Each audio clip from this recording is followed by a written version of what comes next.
챕터 1. 인류는 디지털 지구로 이주한다. 변화해라. 억지로 변화해야 할 상황이 오기 전에 저결치. 새로운 세상 디지털 지구 메타버스 탄생.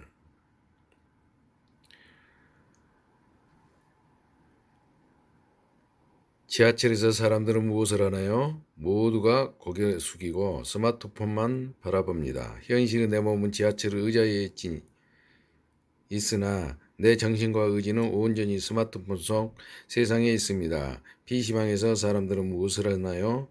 5명이 나란히 앉은 채 지구 반대편에 있는 수십 명과 연합해서 또 다른 지역의 수십 명과 전쟁을 치르고 있습니다. 초등학교 시절에 방학 끝 무렵에 몰아쓰던 일기를 성인들은 소셜미디어에 매일 쓰고 있습니다. 오늘 무엇을 먹었는지, 어떤 책을 읽었는지, 누구를 만났는지, 무슨 좋은 일이 있었는지를 꼼꼼히 온라인 세상에 올립니다. 우리 몸은 물질의 세상, 아날로그 지구에 있지만 우리의 생활은 점점 더 디지털 세계, 디지털 지구로 이동하고 있습니다. 아날로그 지구에서 사람들과 소통하고 놀아도 되는데 굳이 왜 디지털 지구에서 살고자 할까요? 인간은 예로부터 새로운 세상을 탐험하고 더 많은 이웃을 만들고 끝없이 무언가를 성취하며 살아왔습니다. 이것은 인간의 기본의 욕구입니다. 인간은 자신이 가진 욕구를 다 채울 수 없는 존재입니다. 아날로그 지구에서 아무리 많은 건물을 짓고 새로운 상품을 만들고 여행을 다니고 사람들을 만나도 욕구를 다 채우지는 못합니다. 아날로그 지구만으로 채우기 부족한 욕구를 채우기 위해 우리는 디지털 지구를 만들어 가고 있습니다.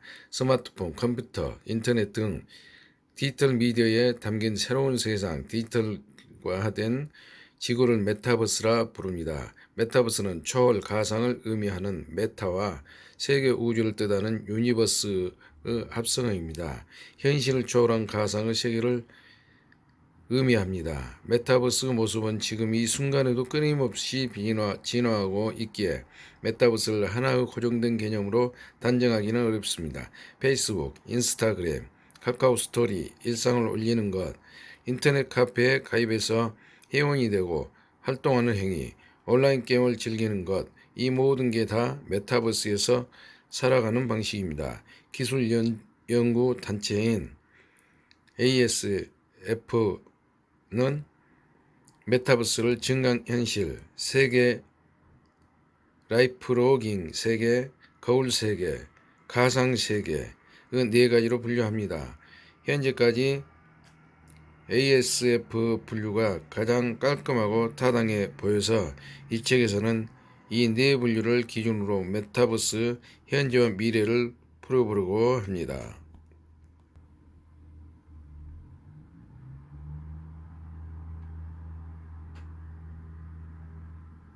최첨단 AES 연동 압도적 성능의 헤드업 디스플레이. 스마트폰 앱으로 포켓몬을 보셨나요? 자동차 앞 유리에 길 안내 이미지가 나타나는 HUD 헤드업 디스플레이를 사용해 보셨나요? 아니면 스마트폰 앱으로 책에 있는 마크를 찍었더니 책 위에 움직이는 동물이 나오는 걸 본 적이 있으신가요? 증강현실 세계를 경험하신 겁니다. 인스타그램에 오늘 먹었던 음식 사진을 올려보셨나요? 페이스북에 최근에 읽었던 멋진 책의 커버를 찍어서 올리셨나요? 공부하는 당신의 모습, 일하는 모습을 브이로그에 올리셨나요? 인간극장이나 나 혼자 산다를 보셨나요? 라이프로깅 세계를 즐기신 겁니다. 아이돌 팬카페에 가입해서 활동해 보셨나요? 화상회의 소프트웨어를 써서 원격 수업, 원격 회의를 해보셨나요? 배달의 민족 앱으로 음식을 주문하거나 에어비앤비로 숙소를 예약해 보셨나요? 거울 세계를 경험하셨습니다. 온라인 게임을 해보셨나요? 스티븐 스필버그가 제작한 영화 레디 플레이어 1을 보셨나요? 그게 바로 가상세계입니다. 메타버스 가치를 현실 세계의 가치로 가늠해보면 얼마나 될까요? 메타버스를 보유하고 있는 기업의 시가총액을 살펴보면 어떨까 합니다. 물론 시가총액이 메타버스 가치를 정확하게 나타낸다고 단정하기에는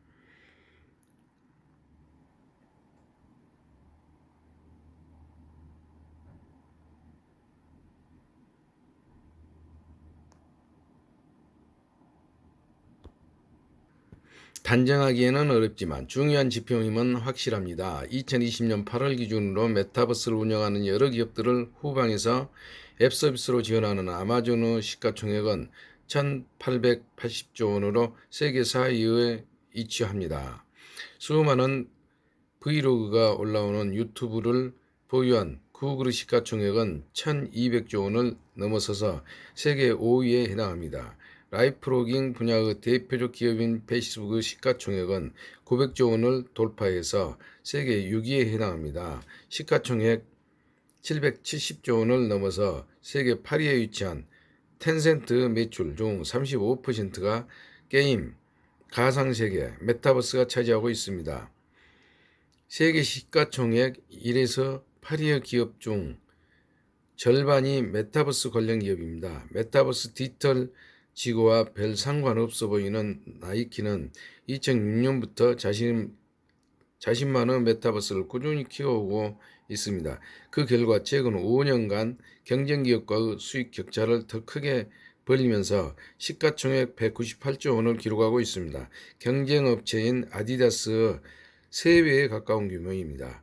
여기서 언급한 아마존, 유튜브, 페이스북, 텐센트, 나이키 등에 대해서는 다른 챕터에서 보다 상세하게 살펴보겠습니다. 메타버스 디지털 지구를 주름잡는 기업들의 성장세는 오프라인 기반의 제조 유통 기업을 넘어서고 있습니다. 메타버스는 세계 경제의 중심이 되어가고 있습니다. 메타버스라는 개념을 그저 먼 세상 이야기, 일부 디지털 마니아나 제2세대들의 놀이터 정도로 여기서는 안 될 이유가 여기에 있습니다. 챕터 2 디지털 테라포밍 호모 사피엔스 파베르 루덴스 앤 데우스.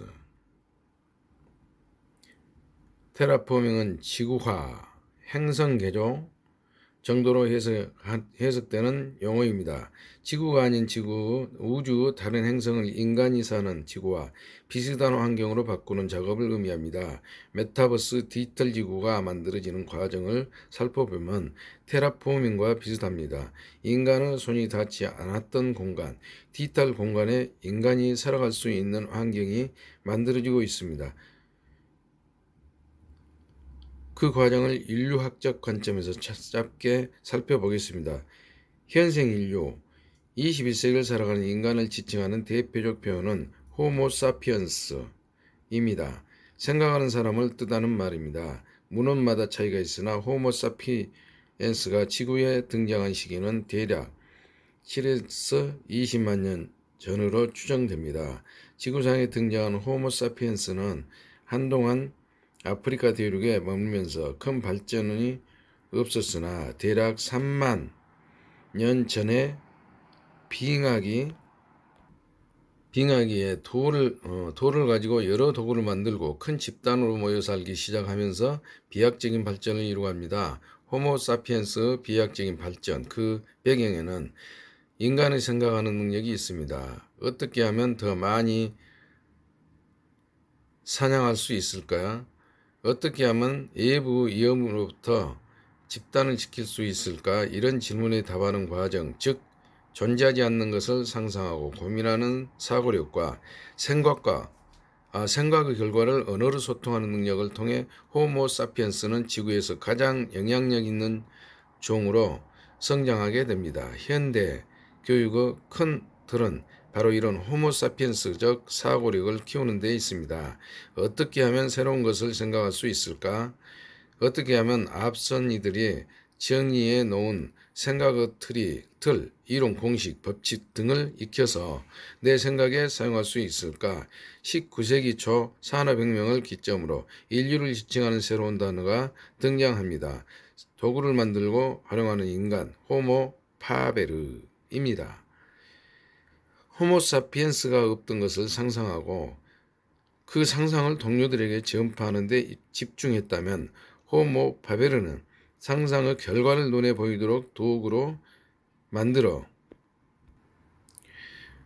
만들어냅니다. 그리고 그 도구를 활용해서 다양한 재화를 더 빨리 싸게 만드는 데 집중합니다. 19세기 이전의 아프리카, 남미, 북미, 유럽 지역의 각 국가별 GDP 증가율은 큰 차이가 없었습니다.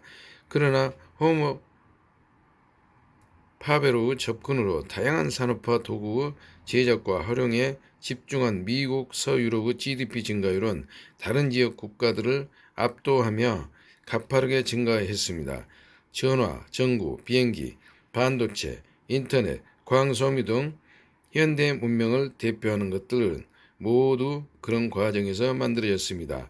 호모사피엔스가 등장했던 20만 년 전부터 현재까지 인류 역사를 1m 정도 그래프로 요약한다면 우리가 사용하는 대부분의 도구 기술들은 마지막 1mm 안에 그려지는 셈입니다.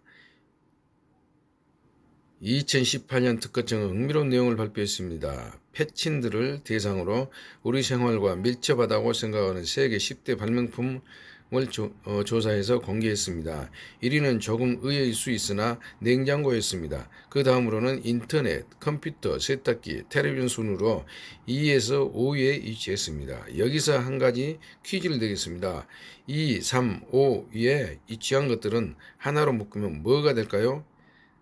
바로 인터넷 플러스 컴퓨터 플러스 텔레비전은 그리고 이 물음표에 해당하는 물건을 좀 더 넓게 생각해보면 1위 냉장고, 4위 세탁기, 엇갈까지 대체가 가능합니다. 많은 분들이 눈치채셨으리라 짐작합니다. 바로 현대인이 가장 사랑하는 물건, 내 몸에 절대 멀리 두지 않은 물건, 명품을 제외하고는 내가 애출할 때 소지하는 가장 비싼 물건인 스마트폰입니다. 5인치 내외 화면 크기의 스마트폰 한 대의 가격이 900ml 냉장고 용량 900ml 용량은 냉장고 50인치 텔레비전과 맞먹거나 비싸지고 있습니다. 다양한 연령대의 참가자들을 대상으로 자신이 현재 소지하고 있는 모든 물건을 종이에 적어보라고 합니다. 옷과 신발을 포함해서 가방에 들어있는 지갑, 책, 화장품, 스마트폰 등을 다 적게 합니다. 그런 후 목록에 있는 물건을 하나씩 버리는 실험을 진행해 보면 속옷을 제외하고는 그 마지막까지 남는 물건이 스마트폰입니다. 21세기 초에 등장한 스마트폰은 이제 단순한 전자기기가 아니라 현생 인류 신체 일부가 되어가고 있습니다. 내 몸을 내 것으로 인식하고 내가 직접 움직일 수 있는 것을 신체 자각이라고 칭하는데 스마트폰은 현대인의 신체 자각 범위 안에 들어가 있습니다. 그런데 이 비싸고 내 몸의 일부처럼 다루는 물건인 스마트폰으로 현대인은 주로 무엇을 할까요? 스마트폰 세상의 중심에 있는 기업인 애플을 잠시 살펴보겠습니다. 2020년 9월 기준으로 시가총액 2,250조 원을 넘어서서 세계 수많은 기업들 중 1위를 차지했습니다. 애플은 앱스토어에서 매년 천문학적인 매출을 올리고 있습니다. 2019년 기준으로 대략 58조 원의 매출을 올렸고 이익은 대략 17조 원 정도에 달합니다. 그러면 애플 앱스토어에서 사람들은 주로 무엇을 다운로드할까요? 한국, 미국, 유럽 세계 시장별로 통계를 살펴보면 그 결과는 국가, 지역별로 큰 차이가 없습니다. 다운로드 수 상위 1에서 20건 액종 70% 정도는 게임이고 나머지 30% 정도는 주로 소셜미디어, 동영상, 스트리밍 앱들입니다. 물론 다운로드 순위가 앱스토어 매출과 정비례하지는 않습니다. 앱 내부 결제인 인앱 결제가 많기 때문입니다. 그러나 세계인들이 스마트폰을 주로 게임, 소셜미디어, 동영상, 스트리밍에 활용한다는 점은 확실합니다. 좀 이상하지 않으신가요? 그 귀중한 물건인 스마트폰 왜 주로 게임과 소셜미디어, 동영상 스트리밍에 사용할까요? 그런 활동이 인간에게 어떤 의미가 있을까요? 이쯤에서 현생 인류를 지칭하는 세 번째 키워드인 호모 루던스를 잠시 살펴보겠습니다. 호모 루덴스는 네덜란드 역사 철학자인 요한 하이장하가 현생 인류를 지칭하기 위해 만든 말입니다. 인류의 역사, 인간의 모든 활동과 상호작용에는 기본적으로 놀이, 즐거움이 깔려 있다는 의미입니다. 현재와 같은 스마트폰, 컴퓨터 게임기가 없던 시절, 심지어 원시시대에도 인간은 사냥과 생존, 유해의 놀이를 즐겼습니다. 원시시대의 동물 벽화에는 춤을 추거나 동물 가죽을 뒤집어 쓰고 무언가 놀이를 즐기는 사람들이 모습이 나타납니다. 인류는 그런 놀이를 잘 즐기기 위해 놀이 과정에서 다툼을 피하기 위해 규칙을 만들었습니다. 규칙을 준수하며 놀아야 억울한 사람 없이 모두가 즐겁다는 점을 깨달았습니다. 놀이를 피해 규칙을 만들고 즐기던 행위가 집단 사회에 필요한 규칙, 법을 만드는 기초가 되었습니다. 사냥을 할 때 어떤 규칙을 지킬지, 사냥한 고기와 채취한 물건들을 서로 어떤 규칙으로 나눌지를 서로 약속하고 지켜나가기 시작했습니다. 또한 놀이를 위해 규칙을 만들었고 지켰던 약속이 문화가 되었습니다. 집단 사회별로 언제 어디서 누가 무엇을 하며 어떻게 노는지가 달랐는데 이러한 차이는 시간이 흐르면 집단 사회마다 서로 다른 문화를 형성하는 배경이 되었습니다. 요컨대 인간은 태생적으로 놀이를 좋아했으며 더 잘 놀기 위한 규칙을 만들었고 그런 규칙이 집단 사회의 규범, 법, 문화를 형성한 밑바탕이 되었다는 말입니다. 이런 흐름은 메타버스 형성 과정에도 비슷하게 나타납니다. 증강현실 세계, 라이프 로깅 세계, 거울 세계, 가상 세계의 네 가지 메타버스 중 가장 먼저 등장했고 다양성과 규모 면에서 성장 속도가 제일 빠른 메타버스가 가상 세계입니다. 가상 세계 메타버스 효시이자 대표 사례는 온라인 게임입니다. 놀이를 좋아하는 인간 호모 루덴스는 인류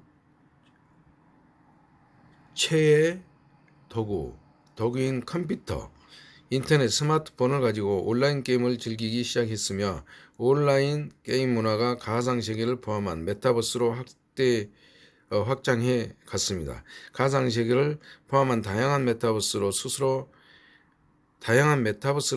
창조하면서 인간은 또 다른 존재로 진화하고 있습니다. 호모 루덴스인 인류가 창조한 메타버스 안에서 호모 데우스가 되고 있습니다. 호모 데우스는 예루살렘 히브라 대학의 역사학과 교수인 유발 하라리가 2015년도에 발표한 책에서 언급한 개념으로 여기서 데우스는 신을 뜻합니다. 즉 호모 데우스는 신이 되려는 인간을 의미합니다. 21세기는 역사상 매우 특이한 시기입니다. 굶어 죽는 사람보다 과식과 비만으로 죽는 사람이 많으며 질병으로 죽는 사람보다 노화로 죽는 사람이 많습니다. 호모 사피엔스 20만 년 역사상 이런 시기는 없었습니다. 이렇게 기본적인 욕구와 안전을 지켜낸 인류는 보다 높은 가치를 원합니다. 바로 영원한 행복과 영원한 삶입니다. 이는 종교적 관점에서 신의 영역에 해당합니다. 아날로그 지구에서 인류가 영원한 행복과 삶을 누릴 수 있을는지 그의 언제까지일지는 저도 모릅니다. 그러나 그런 꿈을 인류는 이미 메타버스 속에서 조금씩 만들어가고 있습니다. 인류는 자신들이 생각한 세계관, 생명체, 자원, 환경 조건 등을 메타버스에 설정해서 운영합니다. 그리고 그 속에서 인간이 창조한 인공지능 캐릭터와 인간들이 함께 어울려서 지냅니다. 가히 호모데우스다운 놀이터를 메타버스에 만든 셈입니다. 챕터 3 같지만 서로 다른 세상에 사는 X, Y, Z 세대. 비뼈 워크맨을 사용했던 개성 넘치는 X세대. 인스타그램과 요올로로 대표되는 밀리얼 Y세대. 말을 하면서부터 늘 와이파이를 찾고 스마트폰을 손에 쥐고 있는 디지털 Z세대. 이들은 모두 호모 사피엔스이자 호모 파베르, 호모 루덴스, 호모 데우스로서 하나의 아날로그 지구에서 함께 살아가고 있습니다. 그러나 디지털 지구, 메타버스 속 상황을 보면 이들의 삶은 서로 많이 다릅니다. 한국인들은 소셜미디어 서비스를 얼마나 사용할까요? 정보통신정책연구원의 2019년 보고서에 따르면 우리나라 전체 인구의 대략 절반 정도가 하나 이상의 소셜미디어 서비스를 사용하고 있으며 그 비율은 꾸준히 증가하고 있습니다. 20대 소셜미디어 서비스 이용률이 82.3%로 가장 높게 나타났으며 그 다음으로 30대 73.3%, 40대 55.9%, 10대 53.8% 순이었습니다. 또한 연령대별로 사용하는 소셜미디어 서비스 종류에 큰 차이가 나타납니다. 12, 30대는 다른 연령대에 비해 인스타그램 사용도가 높았고 연령대가 높을수록 카카오 스토리, 네이버 밴드 사용률이 높았습니다. 페이스북 이용률은 연령대와 반비례하여 연령이 높을수록 잘 사용하지 않는 경향이 보였습니다. 파트 3에서 상세히 얘기하겠지만 소셜미디어에는 대표적인 라이프로깅, 메타버스입니다. 라이프로깅, 메타버스뿐만 아니라 증강현실 세계, 거울 세계, 가상 세계, 메타버스에서도 X, Z, Y, Z 세대는 메타버스 사용 비율이 다르며 주로 머무는 메타버스 종류도 다릅니다. 한 시대를 살아가는 우리 중 누구는 아날로그 지구에서만 살고 누구는 디지털 지구에서도 살아갑니다. 그리고 세계별로 주로 아무런 머무는 지구털 지구도 조금씩 다릅니다.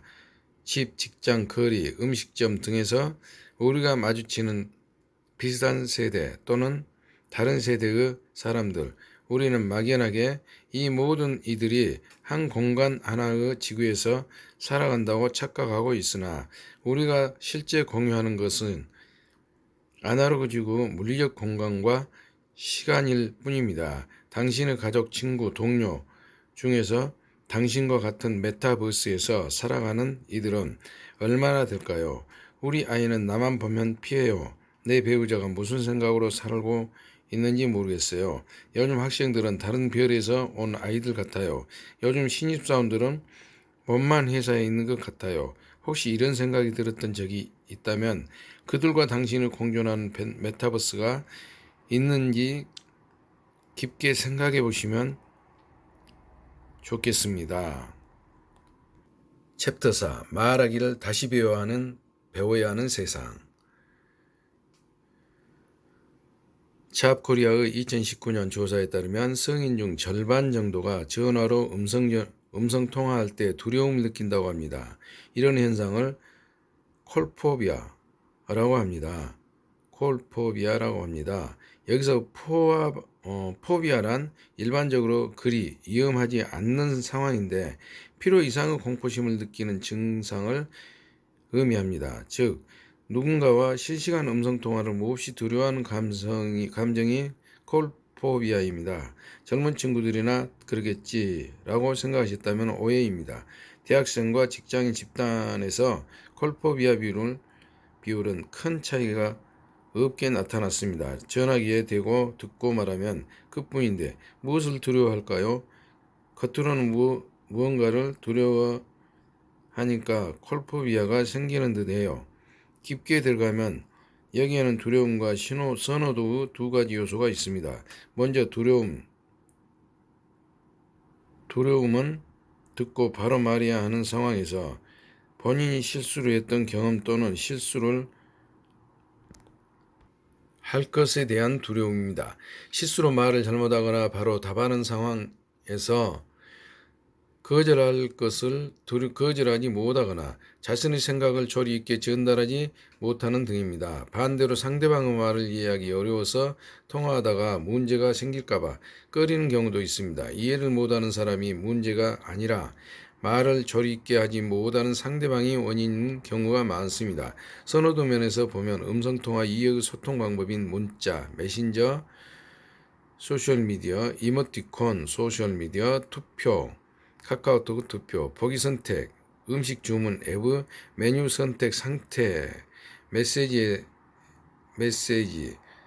메신저 상대 창, 채팅, 온라인 게임 등이 더 효율적이기 때문에 통화를 꺼리는 경우입니다. 예를 들어 식당에 배달 음식을 통화로 주문할 경우 인사를 나누고 주소를 알려주고 음식물 고르고 결제 방법을 정하고 다시 이런 내용들이 맞는지 확인하는 과정을 거쳐야 합니다. 이 과정에서 앞서 얘기한 자신의 생각을 조리 있게 전달하지 못하는 것, 상대방의 말을 이해하지 못하는 것 등에 관한 우려까지 더해져서 통화를 꺼리게 됩니다. 베이비 부모 세대는 음성통화에 대한 선호도가 높은 편입니다. 서로 멀리 있으면 전화통화가 제일 편하지 라고 생각하신다면, 그래서 다른 메타버스에서 어떻게 서로 소통하는지 관심이 없다면 우리는 같은 시간대를 살아도 서로 온전히 소통하기 어렵습니다. 서로 다른 메타버스에 살고 있기 때문입니다.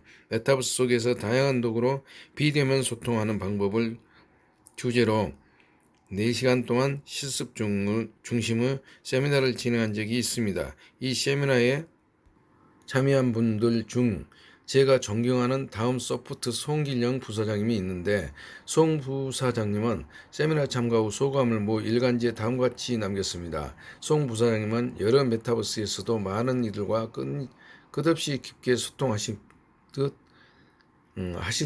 합니다. 반나절 참여한 세미나를 마친 후 느낀 것은 마치 처음으로 말을 배우는 것 같았다는 것입니다. 어릴 적 부모님과 상호작용하며 하나씩 배우던 기억은 까마득해 생각나지 않았습니다. 아이를 키우며 다시 알게 된 것은 눈을 마주치고 표정을 살피면서 어눌하게 하나씩 따라하던 언어는 다른 이들에게 나의 뜻을 전하고 함께 살아가기 위해 정보를 교환하는 필수 형질로 자리 잡았다는 것입니다. 이제 물리적으로 만나지 않고서도 함께 일하고 즐기는 사이로 바뀌며 새로운 말하기를 다시 배워야 할 듯합니다. 메타버스에서 소통은 크게 4가지 측면으로 나뉩니다. 첫째, 누가 말하고 누가 듣는가입니다. 이 관계는 4종류로 나뉩니다. 1. N의 소통. 1대 N의 소통. 한 명이 말하고 나머지 모두가 듣는 방식입니다. 한 명이 연설하고 나머지가 듣는 경우를 생각하면 됩니다. N의 소통. 소통에 참가하는 모두가 자신의 의견을 표시하고 표시한 의견을 그대로 모두 보여주거나 일정한 형태로 가공하거나 요약 정리하여 공유하는 방식입니다. 단체 대화방어 투표 기능, 게시판 등이 이에 해당됩니다. 소셜미디어에 내가 올린 글에 내 친구들이 의견을 남기는 경우는 1대 N의 소통 결과에 대한 친구들이 N의 소통을 보여주는 방식입니다. N의 소통, 전체를 여러 개의 소그룹으로 나누고 소그룹 내 구성원끼리 소통하는 방식입니다. 회사에서 회의를 하는 경우 회식 자리에서 자연스레 집단이 나뉘어지며 대화가 분화되는 경우 등을 떠올리시면 됩니다. 1대1의 소통, 말 그대로 단둘이 얘기하는 경우입니다. 둘만의 일회성 소통으로 끌기도 하지만, 예를 들어 N이 6명이고 모두 구성원들이 1대1의 소통을 진행한다면 총 15번 6 곱하기 5, 5분의 2분 후 6 곱하기 5의 1대1 소통이 발생합니다. 둘째, 소통 시 가면을 쓸 것인가 말 것인가가 중요합니다. 소통을 익명, 실명 중 무엇으로 하느냐의 문제입니다. 아날로그 지구에서 우리가 하는 대부분 소통은 실명 기반입니다. 길거리에서 누군가를 만나서 길을 물어보는 상황도 깊게 보면 완전히 익명은 아닙니다. 상대방의 얼굴을 보고 목소리를 다 들었기 때문입니다. 그러나 디지털지구 메타버스에서의 소통은 익명의 비율이 확연히 높습니다.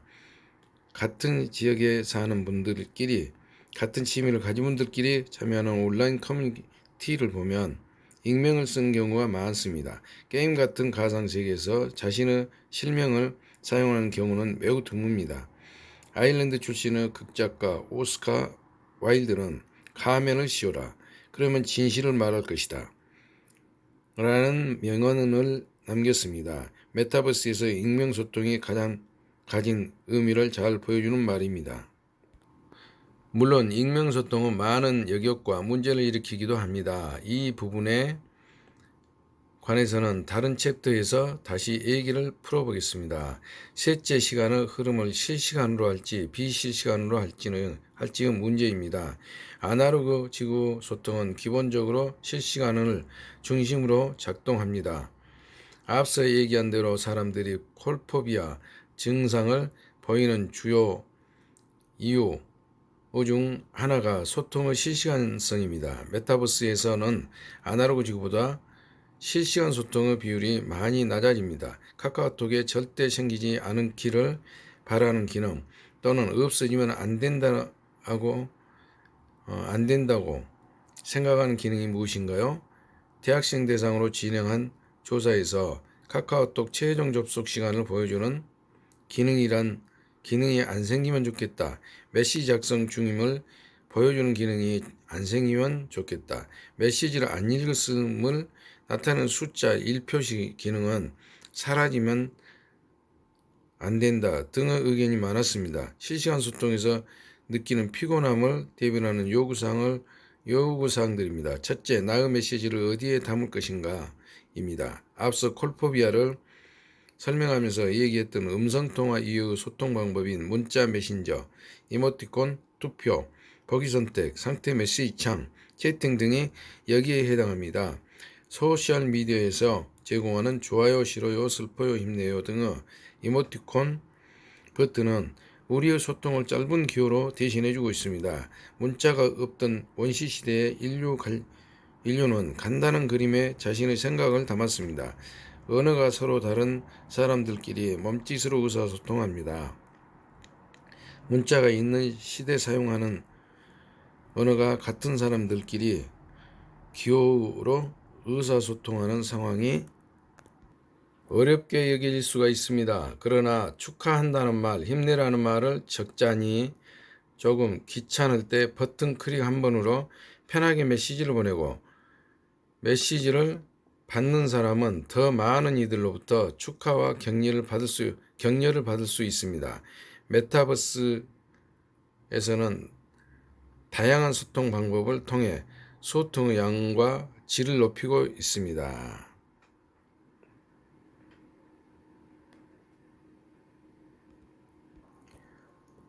챕터 5 디지털지구 메타버스에 올라타라.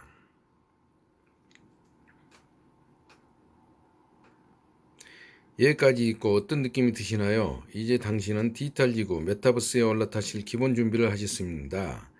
당신에게 총 4장의 티켓을 드리려고 합니다. 첫 번째 티켓은 현실의 판타지와 편의가 덮여진 증강현실 세계로 당신을 안내합니다.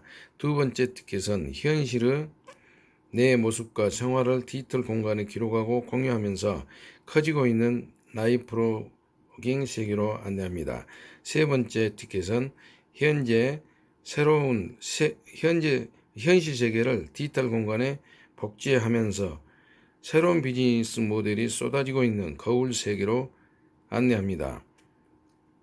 마지막 티켓은 앞서 얘기한 세계의 메타버스와 비교할 때 현실과 가장 멀리 있는 듯 보이지만 미래의 가장 거대해지리라 예상되는 가상세계로 안내합니다.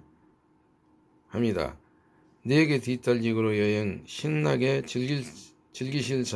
즐기시길 바랍니다. 조금 현기증이 나실 수 있으나 생소한 것을 처음 접할 때의 설렘 같은 자연스러운 현상이니 두려워 마시고 메타버스를 끝까지 여행하시기 바랍니다.